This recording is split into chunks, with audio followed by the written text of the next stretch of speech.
hours, and we have had so much fun and such an exclusive interview. We got a tour yesterday of the Oval Office and a little bit of the White House. We sat down with the President of the United States for an interview, an exclusive interview, to find out what he's going to be talking about tonight. The only problem is we didn't tape it.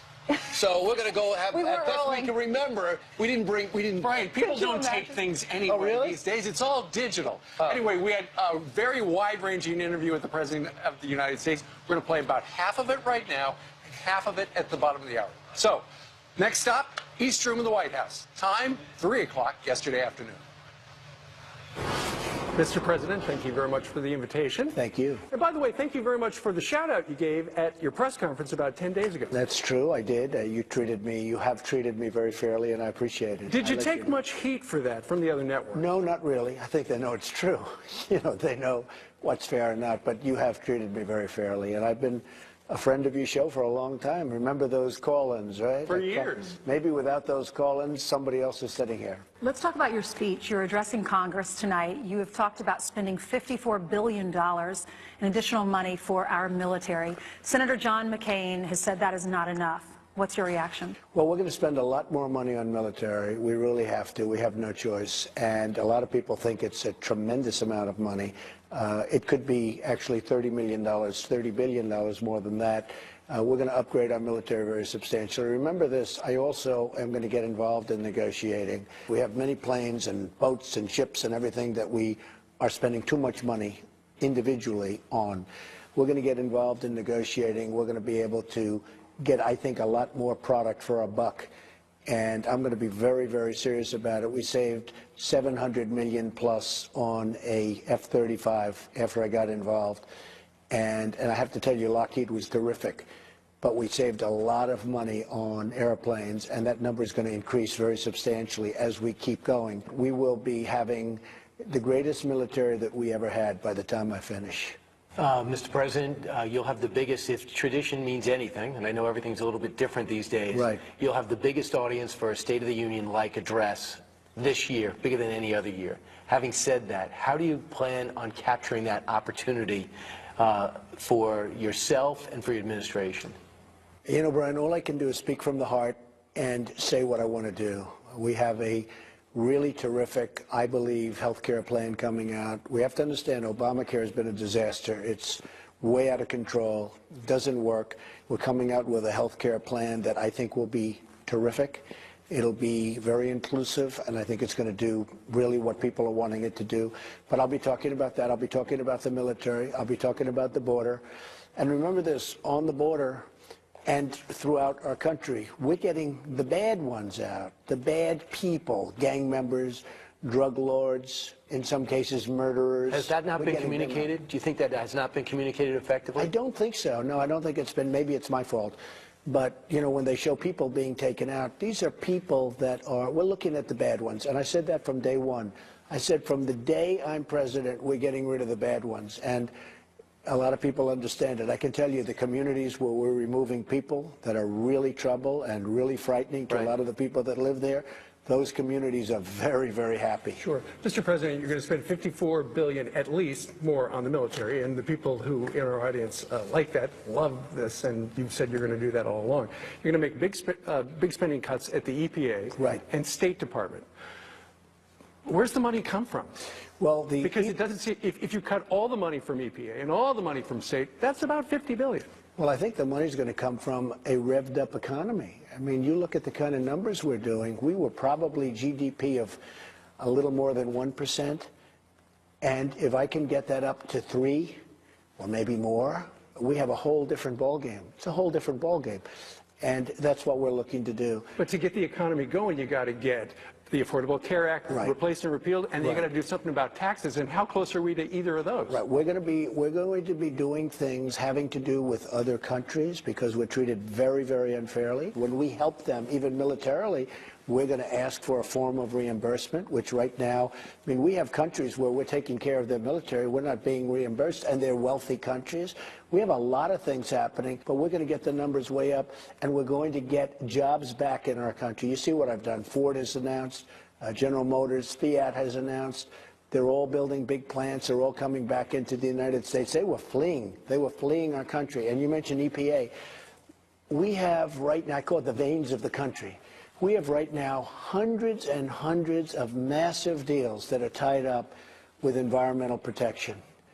When they are, Scott Pruitt, who's terrific, just got approved, but when he gets going, those projects are going to be freed up and they're going to be sailing, and you're talking about thousands and millions, actually, of jobs. You ran on jobs, you ran on draining the swamp, you ran on repealing and replacing Obamacare. When do you start to put pressure on Congress, the swamp, to get something done to repeal and to replace? Well, I think that Paul Ryan and his whole group have been terrific. I just left Paul Ryan and Mitch McConnell. And, you know, Paul's working very hard. You know, healthcare is a very complex subject. If you do this, it affects 9 different things. If you do that, it affects 15 different things. I think we have a great plan, and I think Congress is absolutely taking a lot of blame, but it's not their fault. Don't forget, I've only been here for like 4 weeks. Somebody said he hasn't done healthcare. They've been working on healthcare for 30 years.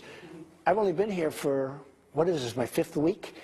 And we're set to propose a plan, and I'll be talking about it, as you know, tonight. But we're all set to do a plan, and I think it's going to be something that's going to be really respected. And you take a look at what's going on with the stock market. Trillions of dollars of value have been created since I won the election. I mean, trillions. No, I mean, the stock market's very enthused, and that's jobs. But I just have to bring back 2 things in your cabinet. You have an OMB director, finally. He said you have to take an axe to entitlements. Your Treasury Secretary says we're not touching it. Who's right? Well, I'll tell you who's right. If the economy sails, then I'm right, because I said I'm not touching Social Security. So your OMB is wrong? I'm not saying anybody's wrong. I'm just saying this. If we, and I think this is what's going to happen, Brian, I think our country's going to sail. Mr. President, you announced via Twitter the other day you're not going to go to the White House Correspondents' Dinner. How come? Well, I am not a hypocrite, and I haven't been treated properly, and that's okay, which is fine. You know, let everybody treat Some of the me. left say you just can't take it. Maybe we'll have a small, oh no, do they say that? No. Well, I've taken it. Do you know, one of the great misconceptions, when President Obama was up, was it now, a long time ago, 5 years ago or whatever, I loved that evening. I had the greatest time. I was there. You were the target. I was the target. You were the piñata. And can I be honest? I had the greatest time. Now, I can't act like I'm thrilled because they're telling jokes. I mean, he was telling jokes. I'm going to change the name of the White House to Trump House and other things. And he was I thought he did a good job, and he was very respectful, and it was fun. And I enjoyed it. And I left, and I told the press, they were all said, did you have a good time? I said, it was fantastic. The next day I read Donald Trump felt terrible about the evening. I loved the evening. I had a great time. You said before, I could take hits when it's justified. Correct, 100%. Right? Can you give me an example of a time when someone was critical of you and you thought to yourself, I deserve that hit. I deserve that column. No, I deserve probably I could never do that. I'm not going to give you any ideas. No, but I'm not going to give you any ideas. Do you ever think to yourself, wow, I kind of screwed that up. I kind of deserved that hit. Yeah, sure. And you know what, honestly, if I do that, if that does happen, and if I take a hit, I won't give you any additional ammunition. But over the years, you make a mistake. I fully understand when they hit you. But when they make stories up, when they create sources, because I believe that sometimes they don't have sources. You know, the sources don't exist. And sometimes they do exist. I'm not saying all sources, but I believe that a lot of the sources are made up. A lot of the stories are made up. I believe a lot of the stories are pure fiction. They just pull it out of air. I just thought, in light of the fact of fake news and all of the other things that we're talking about now, I thought it would be inappropriate. Too cozy? No, not too cozy. I think that, look, I have great respect for the press. I have great respect for reporters and the whole profession. Now, with all of that being said, I just thought it would be better if I didn't do the dinner. That doesn't mean I'm not going to do it next year, but I just thought it would be better if I didn't do that. Mr. President, the Oscar Awards, Jimmy Kimmel, he was tweeting, he was saying some crude comments. He insinuated, at least, that you were racist. What's your response?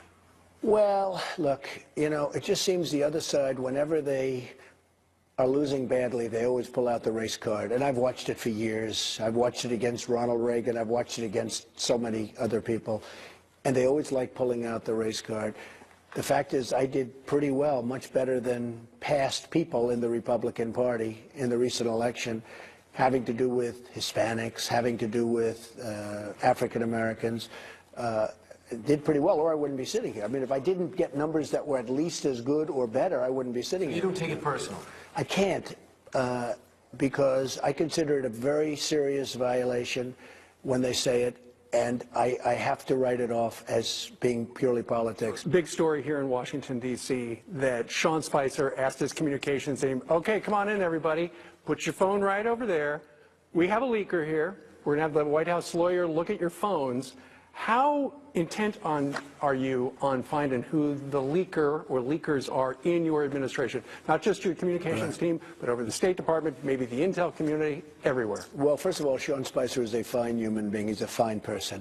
I would have done it differently. I would have gone one-on-one with different people. And we don't have a major leak process here. We have a major leak process in government. But I would have handled it differently than Sean, but Sean handles it his way, and I'm okay with it. Yeah, you don't want to have Did leaks. they figure out who the leaker was? We have sort of ideas, but don't forget, we have people from other campaigns, we have people from other governments. We've got a lot of people here. So you wish you didn't do it that way? I would have done it differently. How would you have done it? I would have brought one-on-one. I would have had one-on-one sessions "Let me with see your different people. I might have done that. I mean, you know, there are things you can do that are a hell of a lot worse than that, I'll be honest with you. But I think I would have done it differently. But, you know, he's done a very good job, and that's the way he chose to do it. Okay, that is part one. We've got a lot more coming up at the bottom of the hour. And I'll tell you what, he tells us some.